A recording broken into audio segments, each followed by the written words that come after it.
할렐루야. 오늘 하루도 여러분 성삼위 하나님의 성호를 찬양합니다. 찬양과 말씀으로 하루를 시작하는 여러분들에게 하나님의 충만한 위로와 또 하나님의 복되심이 여러분에게 임하시기를 바랍니다. 오늘은 시편 143편 1절로 12절의 말씀을 가지고 다윗의 7번째 회개시라는 주제로 우리가 묵상한 것을 나눠봅니다. 본 시편은 다윗이 어려움을 겪게 된 이유가 자기의 죄로 인한 것임을 하나님께 지금 시인하고 있습니다.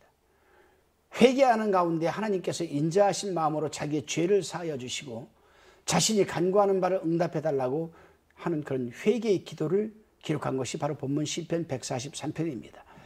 1절 2절의 내용을 봉독해 보면은 1절에 여호와여 내 기도를 들으시며 내 간구에 귀를 기울이시고 주의 진실과 의로 내게 응답하소서. 2절 주의 종에게 심판을 행치 마소서. 주의 목전에는 의로운 인생이 하나도 없나이다.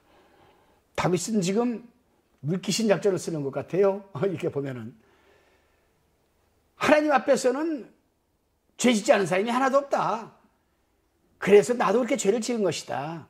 이렇게 들릴 수도 있는 대목입니다. 그러나 1절에서 다윗은 이렇게 전제를 지금 깔아놨어요. 내 간구에 귀 좀 기울여 주시고 주의 진실과 의로 내게 응답하소서. 다시 말하면 하나님이 나를 한번 진실되게 깊게 살펴보고 판단해 달라는 겁니다. 그래요. 다윗은 자신의 죄를 인하여 어려움을 겪고 있지만 하나님의 진실과 의를 의지해서 호소를 하고 있습니다.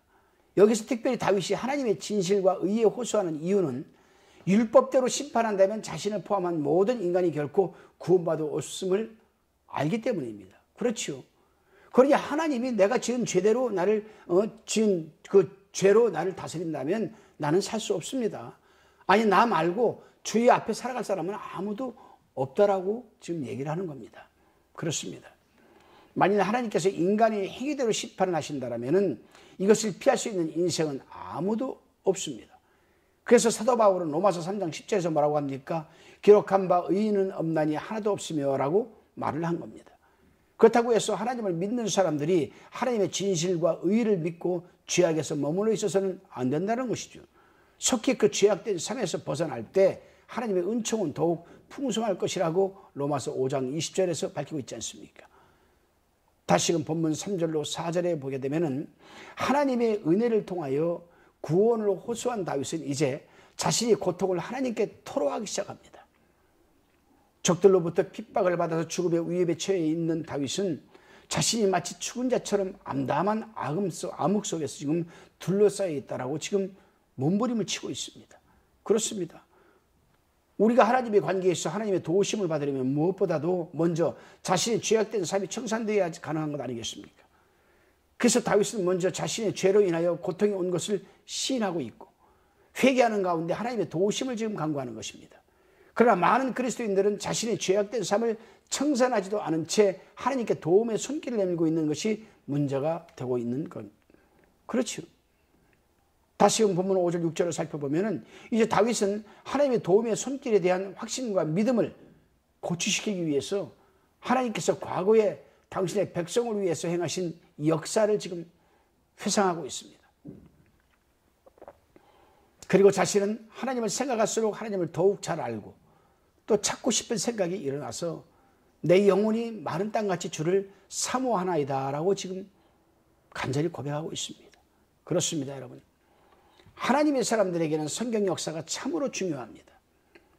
과거 옛적에 하나님께서 행하셨던 성경 기록을 읽으면서 어제나 오늘이나 영원토록 변함이 없으신 그 하나님이 오늘도 아니 지금도 10분초마다 나와 함께 동행하신다는 확신, 그리고 그분의 영이 내 속에 성령이 내주하고 계신다는 믿음의 확신,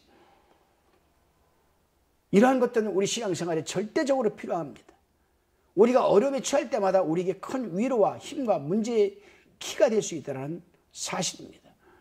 그렇기 때문에 우리는 성경을 통해서 성경 역사를 통해서 과거에 하나님이 어떻게 베푸셨는가, 구약시대 신약시대 때 하나님은 어떻게 어려운 자들에게 베푸셨는가, 함께 하셨는가, 내용을 읽고 확신을 갖는 것은 굉장히 우리에게 큰 힘과 위로가 되는 겁니다.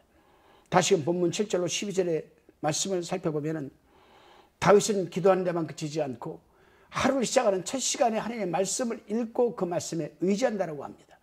이 말씀은 이 종이 어머니께서도 늘 저에게 알려주시던 그런 말씀이었습니다. 그래서 자연스럽게 새벽에 하나님의 말씀을 읽고 기도하는 것이 습관이 되어버리고 0시, 12시 기도하는 것이 습관이 되어버리고 말았습니다.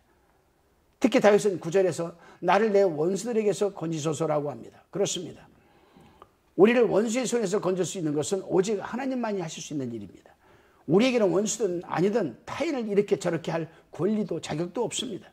왜냐하면 우리 또한 다 같은 죄인이기 때문이었습니다. 우리가 할 수 있는 것은 오직 용서하는 일밖에 없습니다. 상대가 심판받고 벌받는 것은 오직 하나님께서 하실 수 있는 일 아니겠습니까? 하나님께서 하나님께 맡겨야 되지 않겠습니까?